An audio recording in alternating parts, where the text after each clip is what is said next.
When we talk about learning a new language, especially English, we often think first of memorizing words, studying grammar rules, or repeating dialogues. While all of these are useful, there's something deeper, something more powerful that truly helps the words sink in and stay with us. That's the power of stories. And more importantly, it's the emotional connection we form through those stories that makes vocabulary stick in our minds, almost without us even realizing it.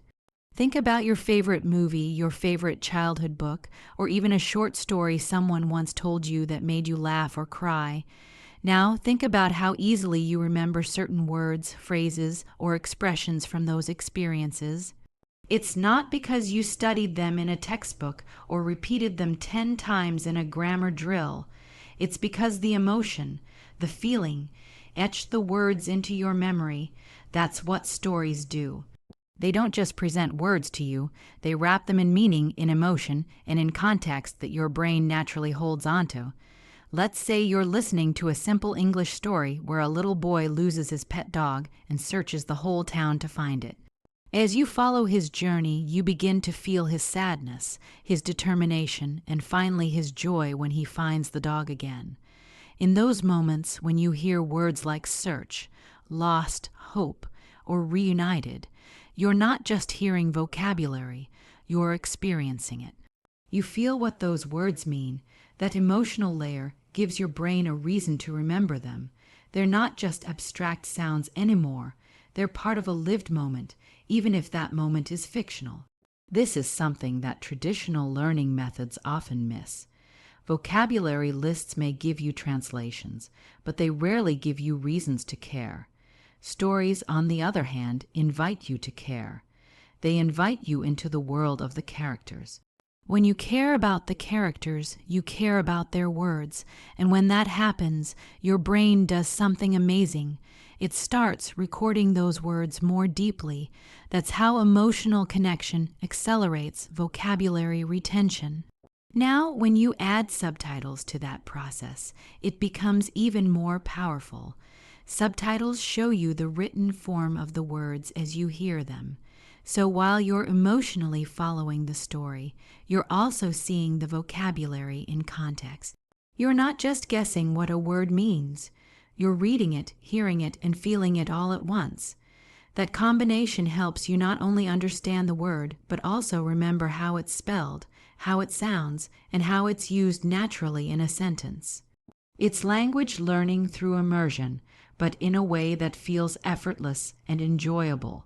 Stories also provide repetition in a way that doesn't feel repetitive. In a good story, certain phrases or expressions come up multiple times, especially if they are tied to the main theme. For example, in a story about overcoming fear, you might hear characters say, "Don't be afraid," or "You can do this," again and again. That repetition, wrapped in emotion, helps those phrases become part of your active vocabulary. You're not just hearing them, you're believing them, feeling them, living them through the story. Another benefit is that stories make it easier to connect new vocabulary with what you already know. Your brain is always searching for patterns, for meaning, for something familiar to hold on to. If a character says, "I was devastated," and you see from the subtitles and the emotional scene that they've just lost something important, your brain links the word devastated with deep sadness. That connection is much stronger than just reading a definition. And because you were emotionally involved, you're likely to remember that word far longer than if you had just looked it up in a dictionary. The beauty of stories is that they remove the pressure of studying and replace it with the joy of discovery. Instead of feeling like you're trying to force English into your head, you feel like the language is naturally flowing into you. Because it is. The emotion acts like glue. It holds the language in place. It turns passive exposure into active learning. So when you sit down to watch a story in English with subtitles, you're doing something more powerful than you may realize. You're not just practicing your listening or reading. You're forming emotional bonds with the language. You're creating a space where English feels alive, personal, and real to you. That emotional engagement is what turns new words into familiar friends. And that's why stories, especially with subtitles, aren't just entertainment. They're one of the most effective, natural, and human ways to learn a language. Because when you feel the language, you remember the language. One of the biggest challenges for English learners is making the connection between how a word sounds and how it's written. Spoken English can feel fast, unclear, or even confusing, especially when you're just starting out or moving beyond the basics. That's where subtitles come in, and why they're not just helpful, but truly essential for real-time language learning. Subtitles act as a bridge. They connect what you hear with what you read, and that connection builds understanding much faster than listening or reading alone ever could. When you're watching a story with subtitles, you're doing two things at once. You're hearing the language and you're seeing it. This dual input gives your brain a powerful advantage.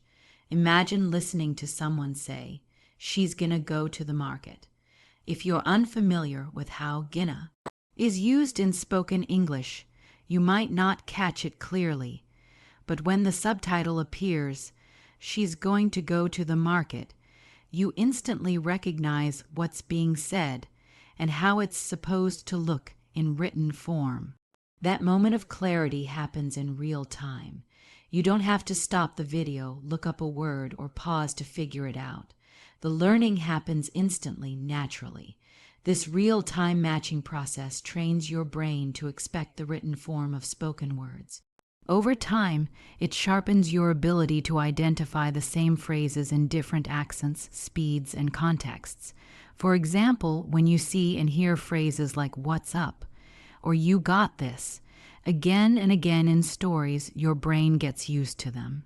They stop being confusing slang or unfamiliar expressions. They become normal, recognizable parts of your English vocabulary. Subtitles also reduce the feeling of being lost, which is one of the biggest reasons learners give up. Without subtitles, a learner might feel frustrated if they miss a few words in a sentence.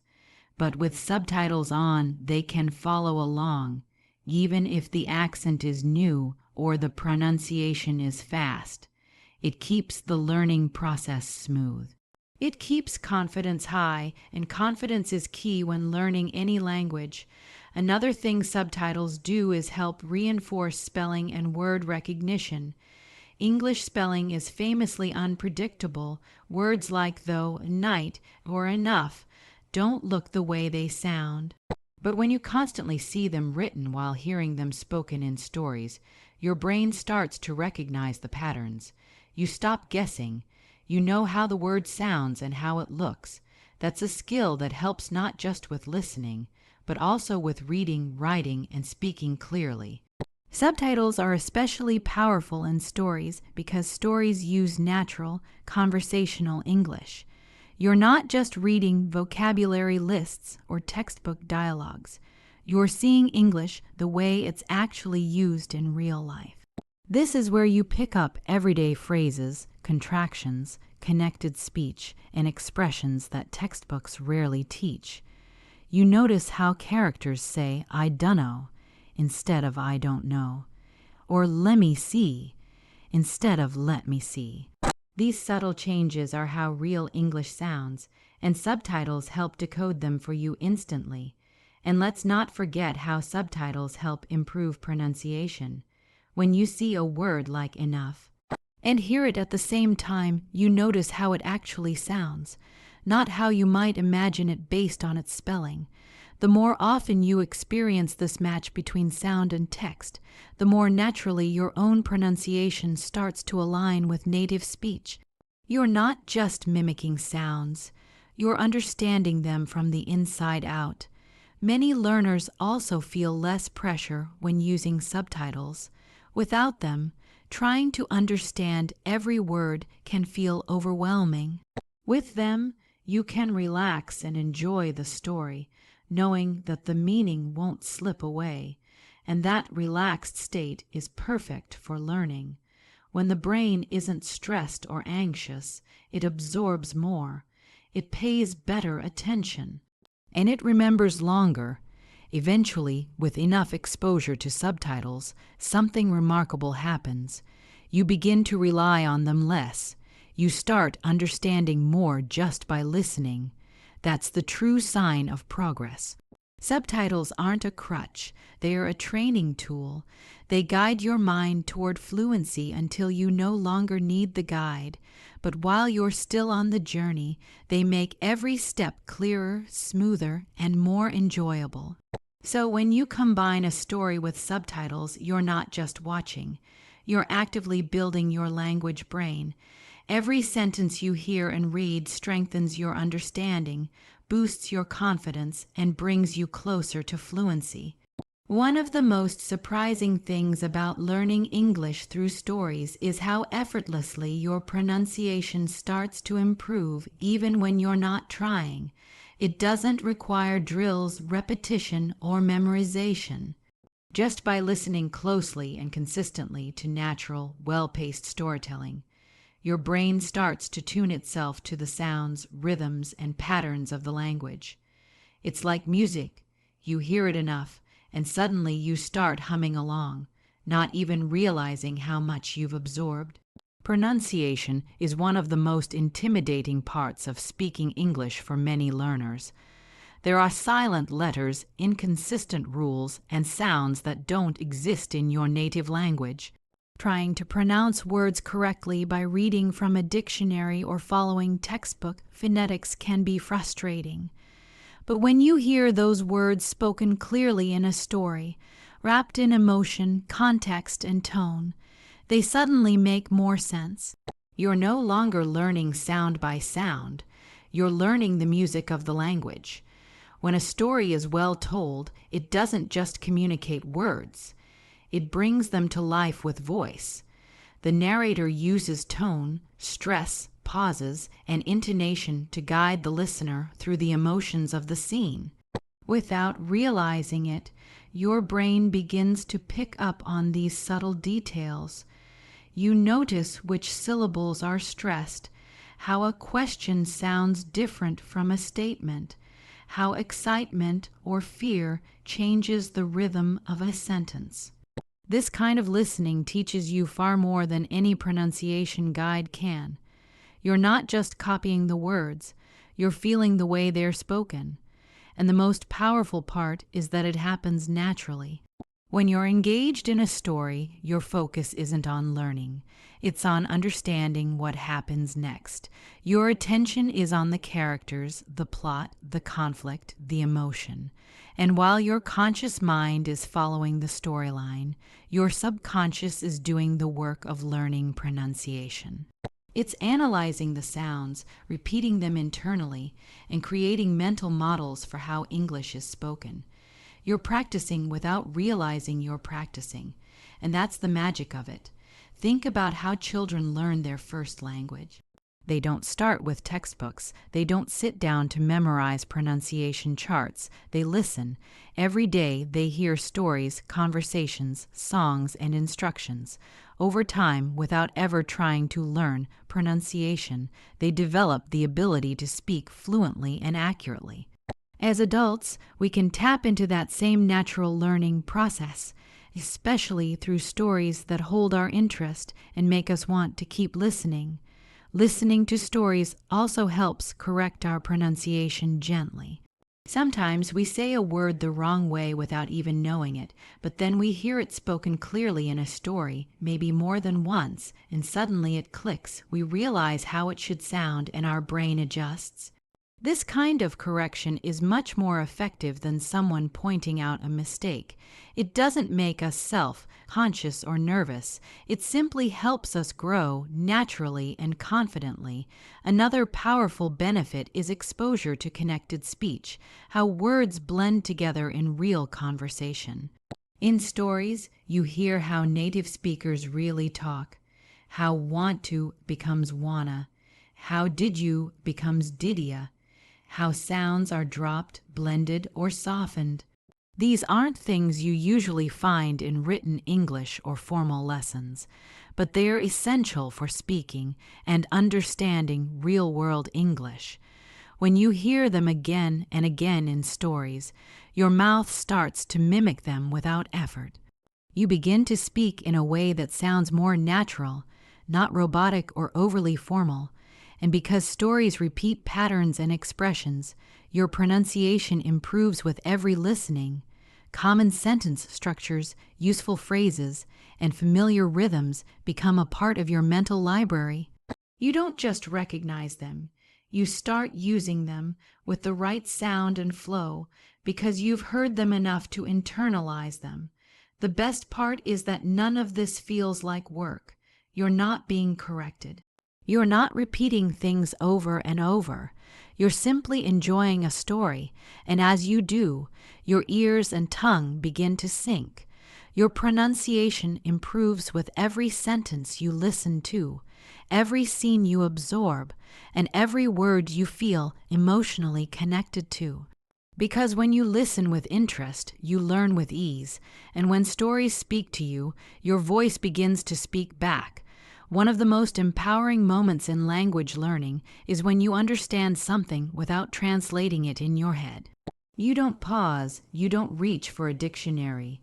You just know what was said because the meaning was clear from the situation, the tone, or the action happening in the story. That's the power of context. And when you build understanding through context, your confidence in speaking naturally begins to rise.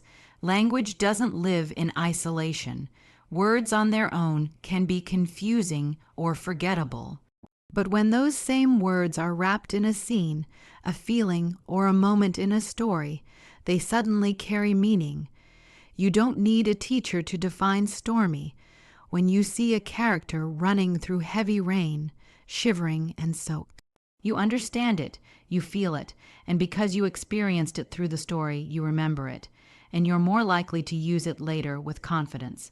This kind of learning builds a strong foundation for speaking because it removes fear. Many learners hesitate to speak because they worry.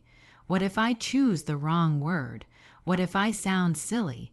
But when you've already seen how words are used in real, meaningful situations, you begin to trust yourself.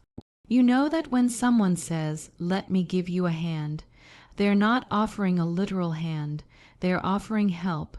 You don't have to second, guess it. That kind of understanding, built from context, frees you to speak without overthinking.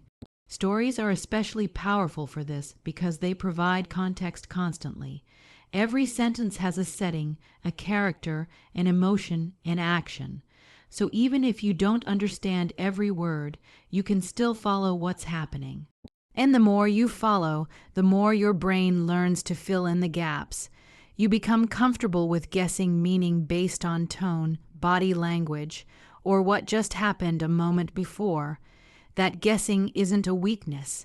It's actually how native speakers operate too. Language is full of shortcuts and implied meanings, and stories train you to recognize those. As you absorb more and more of these patterns, you start using them when you speak. You might remember how a character in a story said, "I'm not sure, but I'll find out." And without even thinking, you repeat that same phrase in your own conversation. Not because you studied it, but because it felt right. That's how real confidence is built. Not from knowing all the words, but from knowing enough and trusting your instincts to do the rest. Another reason context builds speaking confidence is that it removes the pressure to be perfect. In stories, you see that even characters make mistakes. They pause, they change their minds, they use simple phrases, but they still communicate clearly. This reminds us that communication isn't about perfection. It's about connection. When you understand that, you stop worrying about every small grammar mistake and start focusing on expressing your ideas. And that's when real fluency begins. You also begin to notice which words and phrases appear again and again. These are the words that carry the most meaning in conversation. Stories highlight them naturally. Phrases like, "Are you okay?" "That sounds great," or "I'm really sorry," appear in emotional human situations. When you hear them often enough and understand how they're used, you gain the confidence to use them yourself, not in a robotic or rehearsed way, but as part of your natural speech.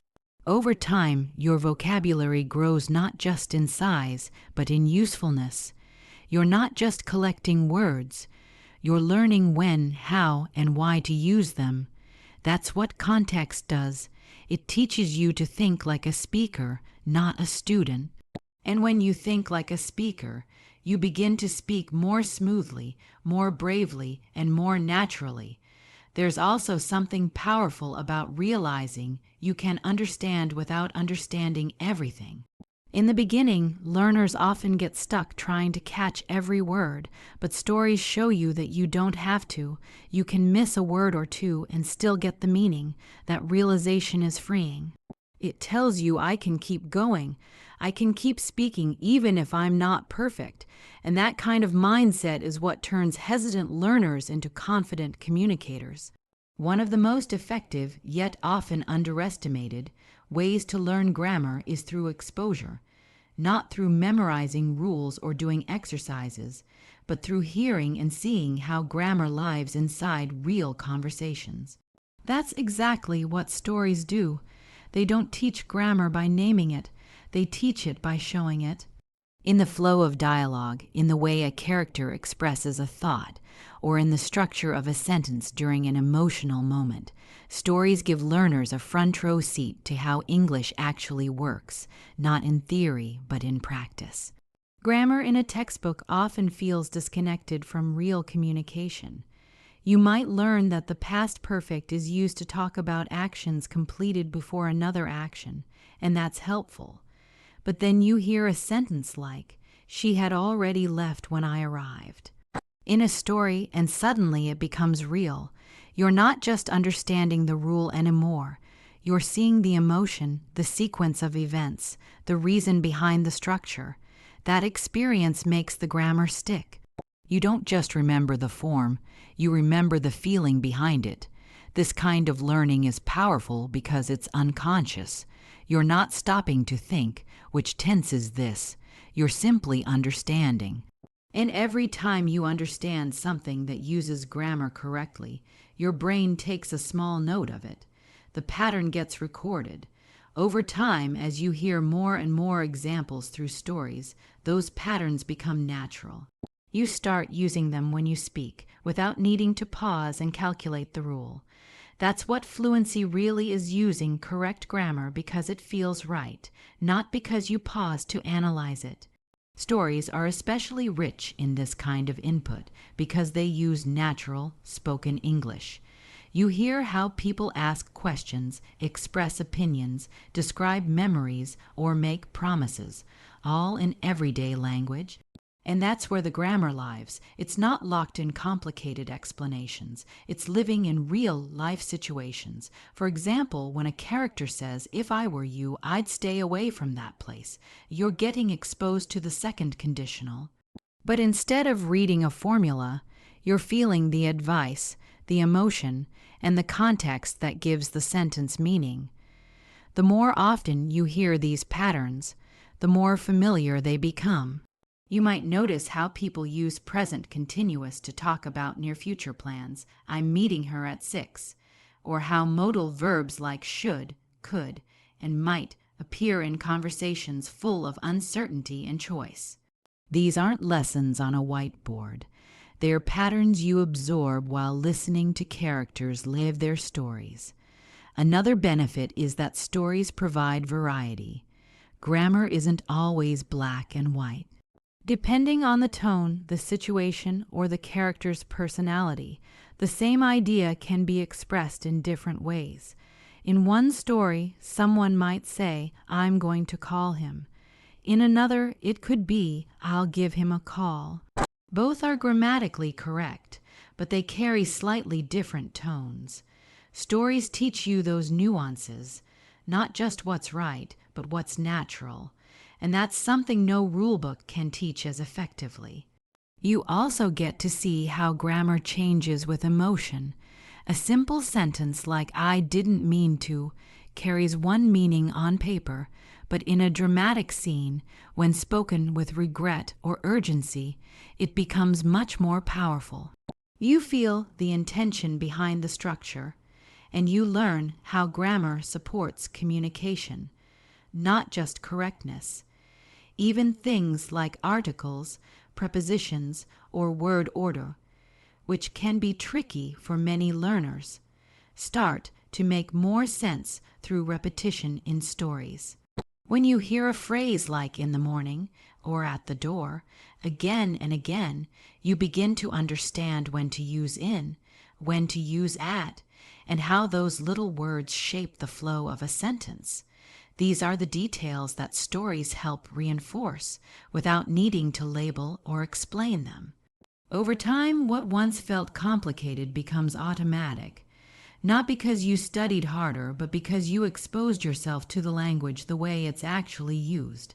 That's why listening to stories isn't just entertainment, it's grammar training disguised as fun. Every time you hear a conversation, a decision, a description, or a question, you're hearing grammar in action. And every time you understand, even a little more than before, you're making progress, quietly, steadily, and naturally. Because when grammar is lived, not just learned, fluency becomes part of who you are. One of the most overlooked secrets in language learning is repetition. Not the kind that feels mechanical or boring, like repeating the same word 100 times on flashcards, but the kind that happens naturally, quietly, and meaningfully through storytelling and subtitles. This kind of repetition doesn't feel like study. It feels like familiarity. It feels like returning to a favorite place where things become clearer each time you visit. And over time, that steady, meaningful repetition leads to mastery. Stories, by their very nature, are full of patterns. Certain words and phrases repeat, not because someone is trying to teach them, but because that's how people naturally communicate. In a conversation between characters, you might hear "Are you okay?" several times. You might hear expressions like "What happened?" or "I don't know," or "That's amazing" throughout the plot. These phrases, repeated in emotional, engaging situations, sink into your memory without effort. You don't have to force it. You just hear them enough that they start to feel like part of your own vocabulary. This is especially powerful when subtitles are involved. With subtitles on, you're not just hearing the words, you're seeing them. You read them as you listen, and each repetition reinforces the spelling, the rhythm, and the meaning.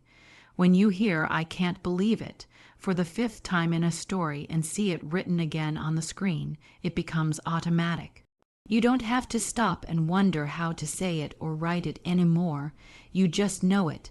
The beauty of storytelling is that the repetition is always wrapped in context. You're not hearing a phrase over and over in a vacuum. You're hearing it during a moment of joy, shock, suspense, or sadness. That emotional layer gives the repetition more weight. It's not just a sentence. It's a sentence tied to a feeling, a scene, a voice. And that connection makes the phrase easier to remember and more likely to be used naturally when you speak. What's also important is that stories tend to use high-frequency language, the kind of English that shows up again and again in daily life. These are the core building blocks of fluency. When stories repeat them and subtitles highlight them, you start to internalize them, not by memorizing, but by living with them. The words start to feel familiar. And when something feels familiar, you're far more confident using it in your own speech. Repetition also helps with pronunciation.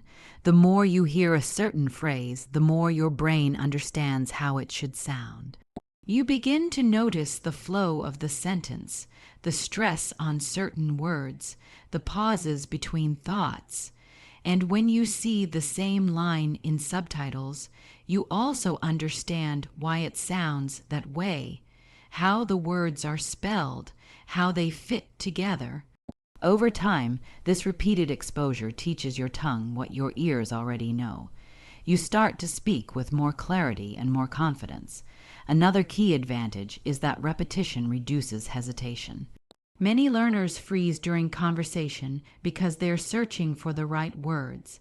But if you've already heard a phrase 10 times in a story and read it in the subtitles as well, that phrase is ready when you need it. You don't have to build it from scratch.